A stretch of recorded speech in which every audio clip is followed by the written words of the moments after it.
Alléluia. Alléluia. Alléluia. Amen. Est-ce que c'est Mwezali? Est-ce que c'est Mwezali? Betela Yesu maboko abeso kuzema. Jambo zalo kumu. Tumetoka kuimba hapa, Yesu alete uamsho. Kanisa isimame. Objektifu ya Mungu kuweka kanisa ni ili lishimame mpaka kulala usingizi. Kanisa isiposimama watu wanakauka. Na shetani anaingia, anatoka, anaingia, anatoka. Maproblema zinakuwa sana porua. Shetani yuko anafanya kazi. Kanisa ishimame, watu wanalala. Ndio maana kama wewe ni kanisa la Kristo shimama. Kama wewe ni kanisa la Kristo shimama, hapana kulala. Kanisa hailala usingizi. Bien-aimé dans le Seigneur, ninalitukuza jina la Bwana kunipatia tena madhabahu siku ya leo ili tuweze kujadiliana pamoja ndani ya neno lake. Ninaamini ya kwamba hautakosa kubarikiwa. Sababu gani? Sababu Mungu anapotaka kuzungumza na watoto yake anazungumza maneno ya msingi ambayo itawashinikiza katika safari ya kwenda mbinguni na maisha ya wale watoto imtukuze Mungu. Na yeyote ambaye atatuona tukiisha nasema hakika Kristo yuko hapa. Wakati mtu anakuangalia naogopa kuchezea, sababu wengine wenye banaangaliaka banabachezea ovyo ovyo. Pourquoi? Hana ile gloire ya Mungu, hana ile upako wa Mungu. Diable anapenda kumchezea kisa anapenda, lakini wakati kuko onction de Dieu, diable anapenda kufanya kwa mbaya. Anasema hapa kuko moto, hapa kuko moto, inaomba nijireze. Leo tuko na somo linalosema Bwana tena leta ufunuo wa maandiko matakatifu. Bwana leta tena ufunuo ya maandiko matakatifu. Unajua kanisa ikikosa ufunuo ya andiko, kanisa linakufa. Sababu Biblia hii ambayo tunaisoma hatuwezi soma sawa magazeti, lakini ndani ya maandiko inaomba tupate ufunuo juu watoto wa Mungu wapate kukula chakula cha watoto. Na kanisa inapokosa ufunuo pia watu wanakauka.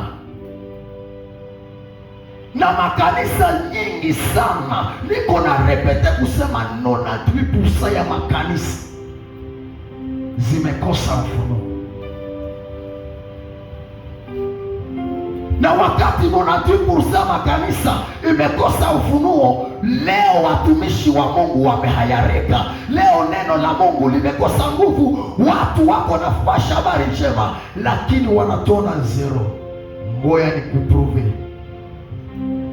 Leo wa baba ama papa wamefika monivo ya wakati napenda utume bibi yako. Wakati bibi yako anasema ninaenda kupriere, anasema tuko na rendezvous na mtumishi wa Mungu. Papa akasema uko na rendezvous na mtumishi wa Mungu.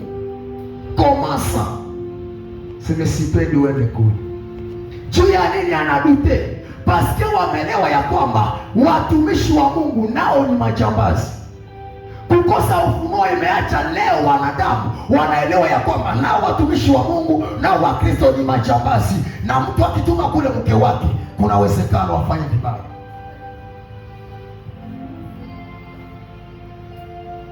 Tasikia mama anasema niko na rendezvous na mtumishi. Papa sema rendezvous na mtumishi. Na kile ambacho kimesukuma leo watu watuone bure, na wakati kunafundisha Injili wanatuona bure ni sababu 98% ya makanisa imezungumza na kusema ya kwamba wao ni wenye dhambi. Na wakati ulimwengu mzima imeelewa ya kwamba makanisa nao wameshitapa ya kwamba wote ni wenye dhambi, hasa wapagano wanasema hawa watu wa makanisa wenye dhambi watatufunza sisi wapagano nini? Nasi tuko wenye dhambi. Eske inawezekana mwenye dhambi afunze mwenye dhambi aache dhambi? Ingia tu makanisa, utenda sikia mbele wanje ibada. Mungu, tuko wenye dhambi, dhambi zetu kubwa sana. Tunakoseka kwa mawazo, seke mawazo yako ngali ya mubaya. Tunakoseka kwa matendo, seke matendo yako ngali ya mubaya. Tunakoseka kwa mwenendo, seke mwenendo yako ngali mubaya. Tunamkoseaka Mungu na pasipo kujua, seke Roho Mtakatifu hayuko.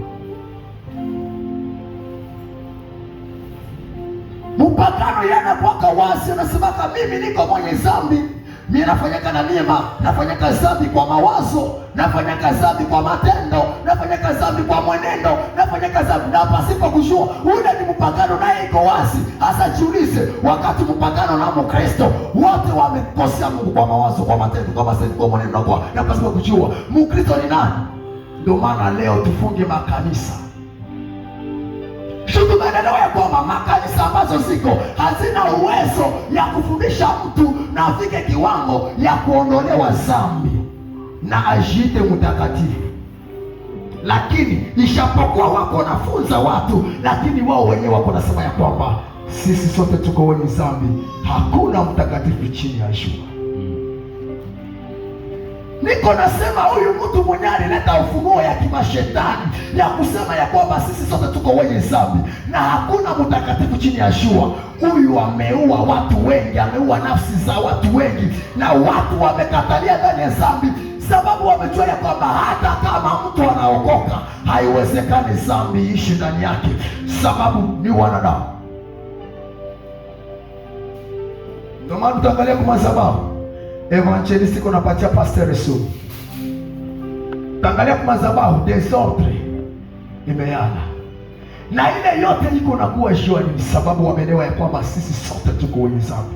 Uko napatia mtu sumu, useme utatubu. Unafanya mabaya, useme utatubu. Unafanya mabaya, useme utatubu. Watu wamechanganyikiwa, wamezani ya kwamba Ukristo ni kutubu, ni kutubu, ni kutubu ama ni kushitakasa. Nani tu alifundisha kanisa ya kwamba Wakristo ni kushitakasa? Nani tu aliambia Wakristo ya kwamba Wakristo ni kutubu? Mkristo haiko kushitakasa, lakini ni kutembea ndani ya utakatifu. Kwa mambo anatembea ndani ya utakatifu, unaona mabaya sinafanya, unatenda mema. Lakini Wakristo wa leo anaona mabaya anafanya, anatia tubu. Anaona mabaya anafanya, anatia tubu. Na leo tumekuwa Wakristo. Ndio maana Biblia inamwambia sema, inaomba mkuwe najitakasa kila siku na kila wakati.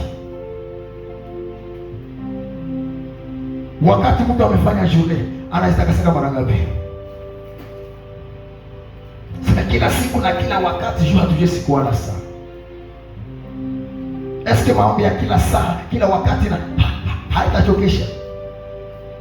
Kukuwa tayari na kukuwa mtakatifu kila siku na kila wakati ni kuacha mabaya, unatenda mema. Amen. Tuangalie ndani ya kitabu ya Waroma. Hapa tunazungumza juu ya Paulo, sababu langaji ya Paulo kunachanganyisha watu wengi. Wameshindwa kuelewa maisha ya Paulo ya kwanza na maisha yake ya pili. Na ile Biblia ndio iko na acha watu wanasema tuko benye dhambi, ndio maana tuko mnini, tuko na somo linalosema Baba tena leta ufunuo wa maandiko matakatifu.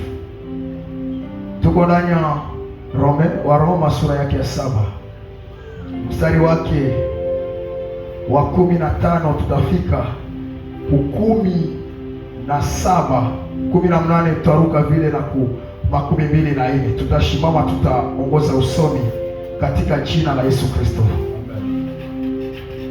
Maana sijui ninalofanya, kwa sababu lile ninalopenda kulifanya silifanya, lakini lile ninalochukia ninalifanya.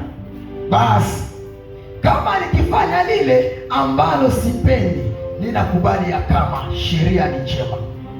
Basi sasa si tena mimi ambaye ninalifanya, lakini ni ile dhambi inayokaa ndani yangu. kwa maana ninajua ya kwamba ndani yangu, maana ndani ya mwili wangu halikai neno njema, kwa sababu kutaka ni kwangu, lakini kufanya lililo njema siwezi. Turuke 24. Ole wangu mimi mtu wa taabu, nani ambaye ataniokoa na mwili huu wa kufa? Bwana Yesu asifiwe. Amen. Tutaka bien-aimé dans le Seigneur, munisikilize bien. Kisi tumesoma pale, Paulo iko nasema ke yeye ni mwenye dhambi. Paulo iko nasema ke dhambi inakaa ndani yake. Paulo iko nasema iko napenda fanya vya mzuri, lakini vinashindikana, vya mubaya vyenye hapendi ndio vyenye iko nafanya. Anapima kashikaza afanya tabia mzuri, lakini sababu dhambi iko ndani yake haiko naweza kufanya vya mzuri. Paka Paulo analalamika sema, ole wangu, nani ataniokoa na hii mwili ya kufa, hii mwili ya dhambi, hii mwili yenye iko nanipeleka jehanamu. Mungu anaona Paulo. Donge pale kama tunataka kuongelea Yesu, Paulo amesema tunasema donge Paulo naye ni mwenye dhambi. Alikuwa anatembeza injili, naye ni mwenye dhambi. Alikuwa anapenda fanya vya mzuri, anafanya vya mbaya. Kumbe Mkristo ni bure. Sisi sote tuko wenye dhambi. Ati na Paulo naye anaweza kusema iko na dhambi na ndani yake mnakaa dhambi na hawezi kufanya vya mzuri. Mama kanisa zinakongire, sio wote tuko wenye dhambi. Munisikilize bien. Paulo iko anazungumza juu ya maisha yake ya kwanza, sababu hapa hakuna mwenye hajui historia ya Paulo. Paulo alikuwa jambazi, muashi. Paulo alikuwa kriminale. Paulo alifanya mabaya, na ile ambayo msukuma afanye mabaya ni sheria na dhambi yenyewe ilikuwa ndani yake. Sheria ya Musa haikuwa capable kutosha dhambi ndani ya Paulo. Paulo alikuwa daktari, Paulo alikuwa mwalimu wa sheria. Hakuna mtu alikuwa anaweza kukonfronte Paulo juu ya maneno ya nani, ya sheria. Lakini japokuwa sheria alikuwa nayo ndani yake, ile sheria haikuweza kutosha dhambi ndani yake.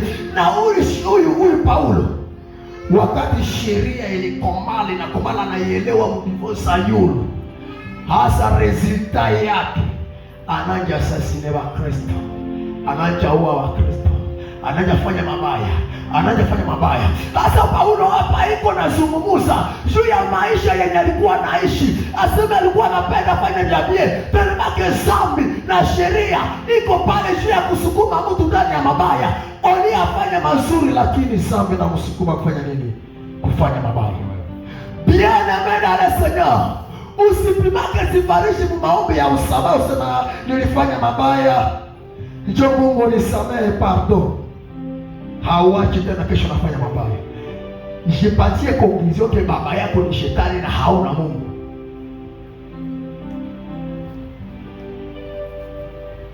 Paulo anafanya mabaya, hakuweza kufanya vya mzuri. Njia nini? Ametawaliwa na dhambi na kutawaliwa na nani? Na sheria. Kumbe wakati mtu yuko ndani ya dhambi ni vigumu kufanya vya mzuri.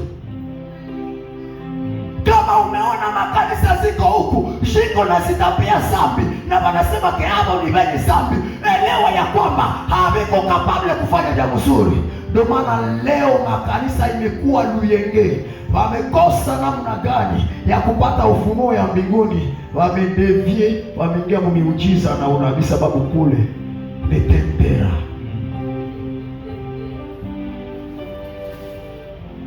Na pale ndio kwenye leo tumesarauliwa, wakati tumeshindwa kutafsiri neno la Mungu, tumeshindwa kutosha uzima ndani ya neno la Mungu, na tunaposhindwa tunasema tuko wenye dhambi, na mapagano wenye dhambi wanatuona zoba. Hasa hapa wenye dhambi watatufundisha nini? Seke kanisa ni bure. Ndipo mpagano aliingia kama kanisa, wakati anakuta nyewe wote mko nalalamika, mnajitapa, tuko wenye dhambi papa. Na anasema na mimi niko mwenye dhambi.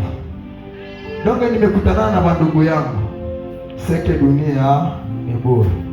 Unasema unafundisha mtu anasema nao uko mwenye dhambi. Kila mtu iko na vyake.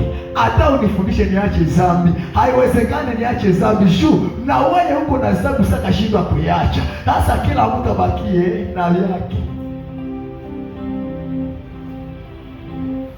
Mungu atupatie ufunuo ya mbinguni. Amen. Batoto ya Lakambani, kama munapenda muonekane kule kenye muko na parole yenye tuko na mafundisha hapa, mukwe na imetre patika italeta distinction kule kwenye muko naenda.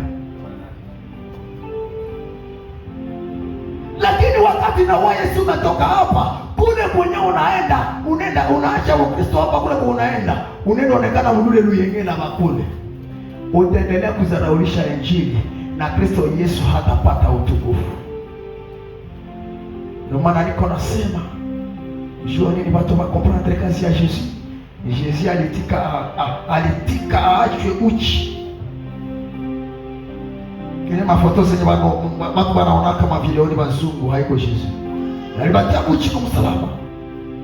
Yesu zambi yangu itoke. Alitemewa mate, Yesu zambi yangu itoke. Alipigwa viboko, Yesu zambi yangu itoke. Lakini leo mwanadamu anasema hata kama walikuwa chaguchi, zambi yangu haiziisha ndani yangu. Mambo ni kwangu mwanadamu. Hata kama walipiga wa viboko, zambi yangu haiziisha ndani yangu, shini kwangu mwanadamu. Na naleta example, angalia na Paulo. Na Paulo na iko nasema ni mwenye zambi na kaa ndani yake. Mungu atusaidie sana. Mungu atusaidie sana. Wakati Paulo alikuwa anaexplika ile maisha yake, sasa iko naambia watu seme kwa ajili ya hiyo mwana wa Mungu alionekana anitoshe mwa maisha. Donge Yesu hangekuyaka Paulo, angebaki kama ile maisha ya zambi na ya kuua Wakristo. Wakati Paulo alikuwa anaenda Damasiki, anakutana na Yesu. Nasema Yesu, asikujua nini uko natesa watoto yangu? Jua nini uko unanisikia huruma? Jua ya nini Paulo umeshipatia courage ya kuua watoto yangu? Tena uko mwalimu wa sheria, ulisoma sheria, kama lile alikufunza, jua ya nini?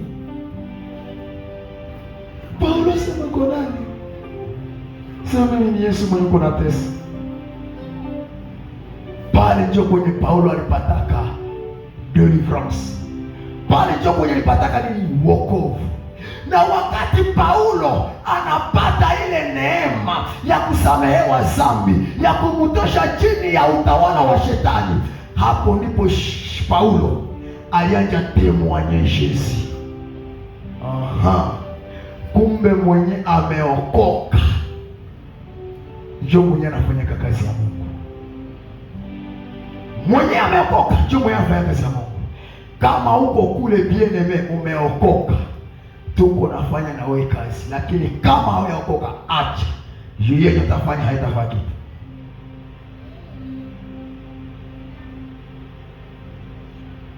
Paulo wakati anaokoka anaanza témoigner Yesu. Anaitika ateswe juu ya nani? Juu ya Injili. Anaitika pigwa viboko juu ya nini? Juu ya Injili. Ndio maana wewe mwenyewe umetimonyesha Yesu. Wewe mwenyewe umerecevoir Yesu. Inaomba unafanya kazi. Na tutafanya kazi kwa aina yote. Unaiwa ukipata $100. Si $100 unaleta 1000 francs. Useme unaketolea hapa. Hawajua uzito, hawajua valeur ya Yesu mwenye uko naye. Biblia inasema kushindwa si $100 au unaleta $10. Ile ndio kushindwa. Biblia inaturekomanda kuleta au-delà de ile $10. Mnajua kitu kuna seminaire? Mnajua kitu kuna seminaire? Tuko naandaa seminaire Na mkiangalia kisi tuko hapa, hatuna venye biko na tufinansi. Sie peke njo tuko na jifinansi pamoja na Mungu wetu. Sasa mwenye ameokoka njo mwenye tutafanya naye kazi. Juu seminari kuiandaa haiko fasili. Inaomba kujitoa kiakili, kipesa, kinguvu, mumaniere yote juu seminari pale nianji. Munajua kama leo tumepata neema ya kusikia neno la Mungu, sababu kulikuwa wenyewe alijitoa, na wewe kujitoa yako itaacha mtu mmoja anasikia evanjili ya kweli. Watoto ya la kampanya, muelewe ya kwamba hapa kula kampanya tuko na parole vivante. Amen. Na ile kazi yenye utafanya wakati tena kokota ule mtu kule, pour la gloire de Dieu, Mungu atashokipe na maisha yako. Ndio maana tusimame tufanye kazi. Sipendi muzubahe mulale lale. Sema ile tena niko seminaire tu papa pasteur na evangeliste kwa sababu sitokea participer. Seke na hawezi jua. Dimanche passé nisema nini? Yote yenye mimi na wewe tuko nayo haiko yetu. Ukisema sina kasa $1 ni kangu, mtu azinisumbua ni kangu. Pima kumbuka kidogo, ulitokaka mtuba wako na nani? Na nini? Na wale wenye wiko na franga ibaulizi. Mtu gani mwenye alikuwa na franga akakufa wakamsika na zile franga? Ni kutuonesha wazi kwamba tulikuya bila kitu na tutatoka bila kitu. Hasa ukakatala kufanya kazi ya Mungu na ungali na kale ka nguvu, hautafanya kazi ya Mungu. Msisahau ya kwamba kesho tunaulizwa ripoti. Mungu anawaza Paulo atakosaka vya kusema. Mungu anawaza Paulo atakosaka vya kupresente mbele ya Mungu. Kufuatana na kazi ni alifanyaka. Leo juu yangu ni juu ya Paulo. Mungu kuzungumza na Paulo leo na mimi nimeokolewa. Sababu Paulo ni mwalimu wa mataifa. Yeye ndio alileta injili kwa mataifa. Grace ya Mungu kutimizia Paulo na mimi nimeokolewa. Na wewe grace yako kuko mtu mwingine mwenye atakuya kwa Kristo. Ndio maana pana kulala. Hii kanisa tunaifurahiaka sana. Inafanyaka tu madifference na zingine makanisa. Ile envelope tena nata $50 habikwaki. Ile unaweza kusema Nzambe alobi hiyo ndoko pesa $50 pona mosala huo. Nzambe alobi na Nzambe na hakuloba. Si hatuna ile resort. Lakini wakati umeelewa sema hii kazi ni yangu. Hii kazi ni yangu, haiko ya mtu. Ninaomba nifanye hii kazi. Na wewe unakuweka na bonne volonté unafanya kazi. Ndio maana watoto wa Mungu tushimame. Tungali mwenda demo. Tungali na M1 edmi.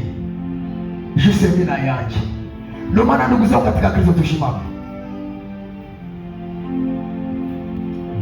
Tuendelee. Tuangalie ndani ya kitabu ya Roma sura yake ya 3 mstari wake wa 10 tutafika vile kwa 11. Roma chapitre 3 verset 10 jusqu'à 11. Tunasoma katika jina la Yesu Kristo. Amen. Kama ilivyoandikwa, hakuna mwenye haki hata mmoja. Hakuna mwenye kutafuta Mungu. Hakuna mwenye kutafuta Mungu. Turudie kwa usomi bora. Kama ilivyoandikwa, hakuna mwenye haki hata mmoja. Hakuna mwenye kufahamu. Hakuna mwenye kutafuta Mungu. Hizi njoma verse zenye ni maverse foka ndani ya makanisa zenye uko naona. Juma sikio yako unasikia kama unasema hakuna mwenye haki chini ya jua. Muangalie Roma chapitre 3 verset 11. Nasema hakuna mwenye haki chini ya jua. Biblia inasema kisi iliandikwa, hakuna mwenye haki, hakuna mwenye ufahamu, hakuna mwenye kumtafuta Mungu. Lakini tukiangalia kule kuko Abrahamu alishuhudiwa mwenye haki mbele ya Mungu. Kunakuwa Daudi alishuhudiwa mwenye haki mbele ya Mungu. Kulikuwa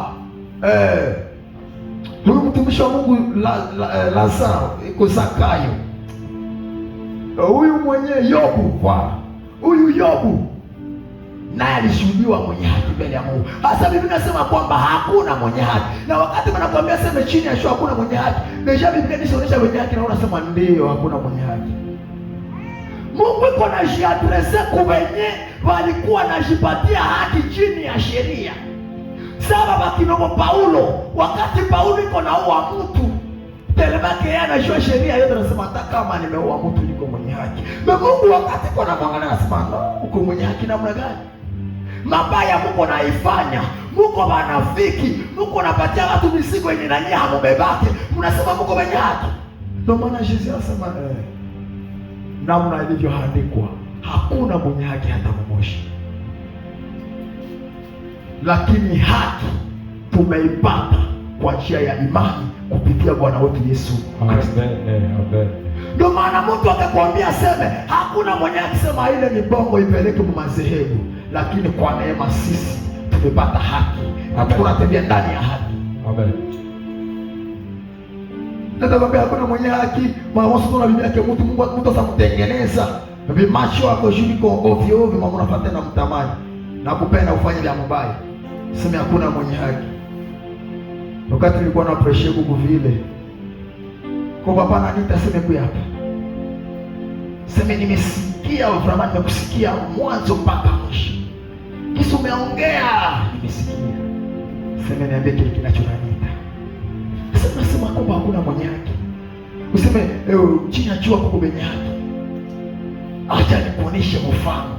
Wakati unaona par exemple bibi wa mtu iko na shuka kwa moto, yeye haiko baraka.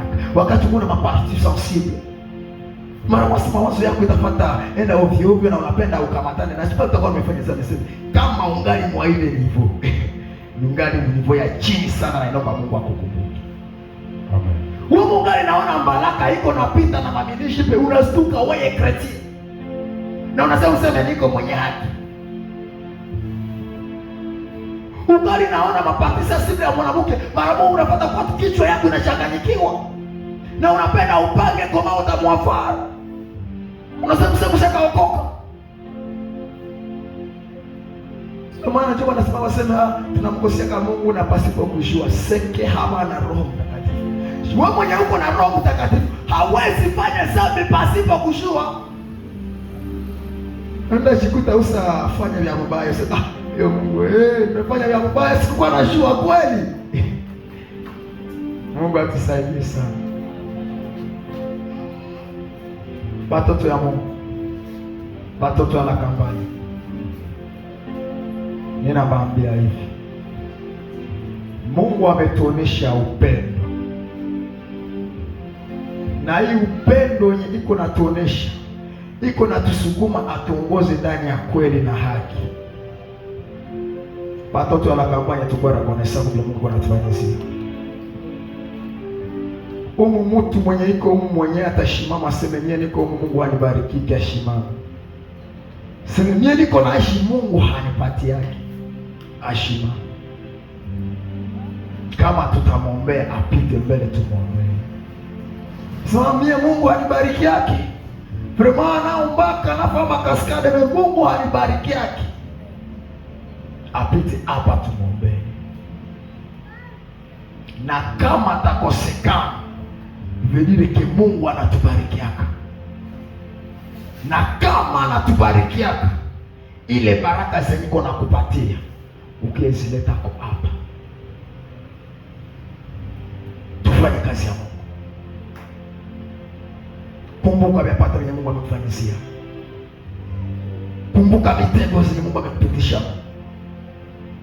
Tuko nasikia huku udongo na kukia kwa watu wanakufia kule, lakini na unafanya ile kazi, unatoka huko je mpaka leo ugalibie. Wengine wanapata kule hall, sisi tulikuwa na sherehe hotel, bana kuyafanya ambiance pale kote, tunaona maside wameingia kwa masida mewe ugalibie huko na kuchunga kwa kabisa. Angalia bingapi Mungu amekupigania. Kumbuka siku sasa zenye ulipitiaka, kumbuka magumu yenye ulipitiaka, lakini Mungu akakupigania. Kazi ya Mungu iko mbele yetu, tuifanye. Kutokuwa rekonesa iko nacha Mungu anakasirika. Watoto ya Israeli Mungu alibafanyizia kabia mzuri, akabatosha mu esclavagisme, akabatosha mu mabaya, anabaleta pahali ambapo hakuna vile viboko, lakini wakabude kazi ya Mungu, wakasarau kazi ya Mungu. Mungu alikasirika.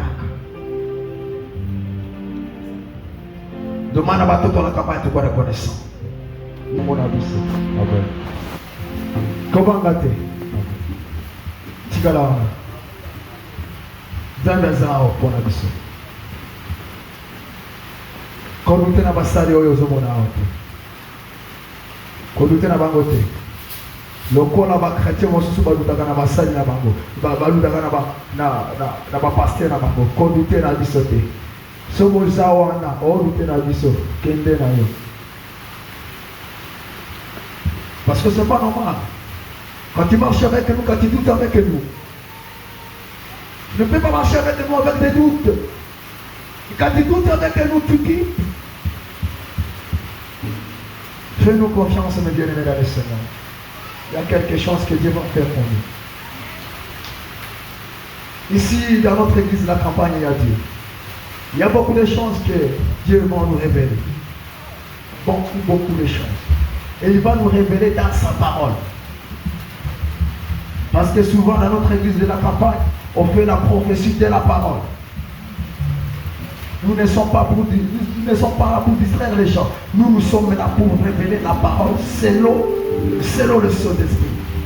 Raison pour laquelle, bien aimé dans le Seigneur, restez là. Prenez courage. Pas décourager au thé. Oye bakera wana na campagne tout ça dans Nzambe. Oyo asalaka. Nzambe avangirete. Nzambe abakutate, Nzambe ya solo. Lelo ala biso teke Paul, bina ezalaki. Na edu lobi akolakisa biso concernant balokuta oyo Abraham, Isaac na Jacob balobaki.